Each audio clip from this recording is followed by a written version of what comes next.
World's top 50 டிக்டேட்டர்ஸ்ல 43rd பிளேஸ்ல யார் இருக்கானா ஓஷெக் யருசெல்ஸ்கி தான். லீஸ்ட் டேஞ்சரஸ்ல இவர் 8th பிளேஸ்ல இருக்காரு.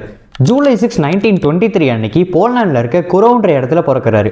இன்வேஷன் ஆஃப் போலாண்ட் அப்போ இவரோட குடும்பமே லித்துவேனியாக்கு தப்பிச்சு போறாங்க.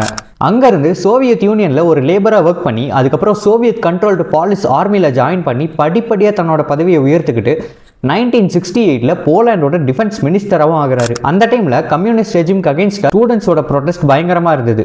அந்த ப்ரொடெஸ்ட்டை அமைதியா ஹேண்டில் பண்ணாம மிலிட்டரியை வச்சு வன்முறையை கையாண்டு ஹேண்டில் பண்ணதுனாலேயே போலாண்ட் ஃபுல்லா இவர் ஒரு டிக்டேட்டரா தான் தெரிஞ்சு. அப்புறம் இன்வேஷன் ஆஃப் செக்கோஸ்லோவாக்கியால வார்ஷா பேக்ட்லயும் பார்ட்டிசிபேட் பண்ணி அதையும் சப்போர்ட் பண்ணாரு. 1981ல போலாண்டோட பிரைம் மினிஸ்டராகவே ஆகிறாரு.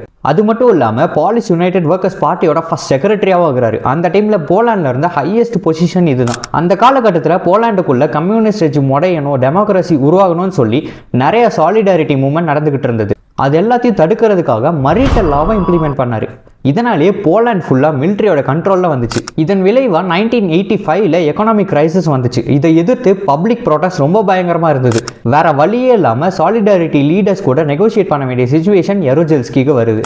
இதோட ரிசல்ட்டா ரவுண்ட் டேபிள் டாக்ஸ்ல ஃப்ரீ எலெக்ஷன்ஸ் அலோவ் பண்ணி சாலிடாரிட்டி ஜெயிக்குது. டெமோக்ரஸி ஸ்டார்ட் ஆக ஆரம்பிக்குது.